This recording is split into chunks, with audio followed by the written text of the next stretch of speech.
ജനങ്ങൾ ഭരണമാറ്റം ആഗ്രഹിക്കുന്നു. പക്ഷേ കോൺഗ്രസ് അന്നും ഇന്നും എന്നും ഇങ്ങനെ തന്നെയാണ്.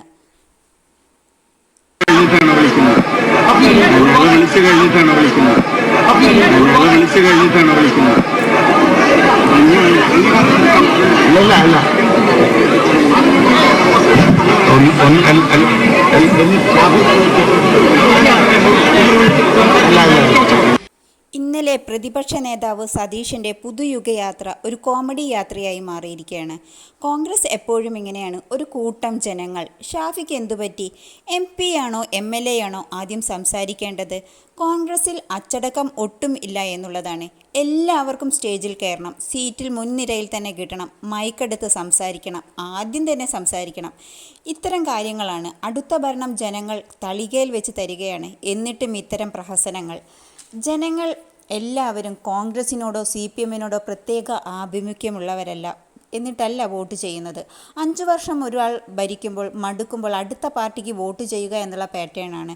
കോൺഗ്രസിൻ്റെ പിടിപ്പുകേട് കൊണ്ട് CPM-ന് 10 വർഷം ഭരണം കിട്ടി. എന്നിട്ട് ജനങ്ങൾ ഇപ്പോൾ ഭരണമാറ്റം ആഗ്രഹിക്കുന്നു. അത് കൃത്യമായി ഉപയോഗിക്കാൻ ഇത്രയും രാഷ്ട്രീയ പരിചയവും പക്വതയുമുള്ള നേതാക്കൾക്ക് പോലും അറിയില്ല.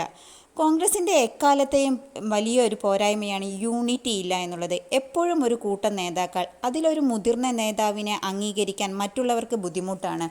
ആദ്യത്തെ ദിവസം തന്നെ എക്കാലത്തെയും പോലെ നിലവാരമില്ലാത്ത ഒരു യാത്രയായിപ്പോയി. ഷാഫിക്ക് എന്തു പറ്റിയെന്നുള്ളതാണ്. ഇവിടെ ഈഗോയാണ് കണ്ടത്.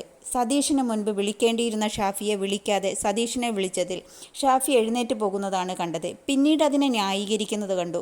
സ്ത്രീകളുടെയും യുവാക്കളുടെയും ഇടയിലേക്ക് ഇറങ്ങിച്ചെന്ന് ഇമേജ് ഉണ്ടാക്കി ചിരിച്ചുകൊണ്ട് നിൽക്കുന്ന ഷാഫിക്ക് ഇവിടെ സംസാരിച്ചില്ലെങ്കിലും ഒന്നും സംഭവിക്കുമായിരുന്നില്ല. ഒരുപക്ഷെ സതീശൻ സംസാരിച്ചോട്ടെ എന്ന് വിചാരിച്ച് മാറിപ്പോകുന്നതായിരിക്കാം, അറിയില്ല. ഇവിടെയാണ് ഉമ്മൻചാണ്ടിയുടെ മഹത്വം. എപ്പോഴും ചിരിച്ച മുഖവുമായി ജനങ്ങളുടെ ഇടയിലേക്ക് ഇറങ്ങിച്ചെല്ലുന്ന ഒട്ടും ഈഗോ ഇല്ലാത്ത ഒരു മനുഷ്യൻ. സ്റ്റേജിൽ ഇത്രയും ബഹളവും വേണോ എന്നുള്ളത് നേതാക്കൾ ശ്രദ്ധിക്കേണ്ട ഒരു കാര്യമാണ്. നേതാക്കളുടെ ഈഗോ. തെരഞ്ഞെടുപ്പ് വരാനിരിക്കെ എക്കാലത്തെയും പോലെ കോൺഗ്രസിൻ്റെ ഉൾപ്പോര് പുറത്തു വന്നിരിക്കുകയാണ്. ഇനിയെങ്കിലും കൃത്യമായി ഒരു അജണ്ട തയ്യാറാക്കി പ്രവർത്തിക്കാൻ കോൺഗ്രസ് തയ്യാറാകണം എന്നാണ്. ഇത് സോഷ്യൽ മീഡിയയിൽ ഇത്രയും ജനങ്ങൾ കോൺഗ്രസിനെ സപ്പോർട്ട് ചെയ്യുന്നത്, സംസാരിക്കുന്നത് എല്ലാവരും കോൺഗ്രസ് ആയതുകൊണ്ടല്ല.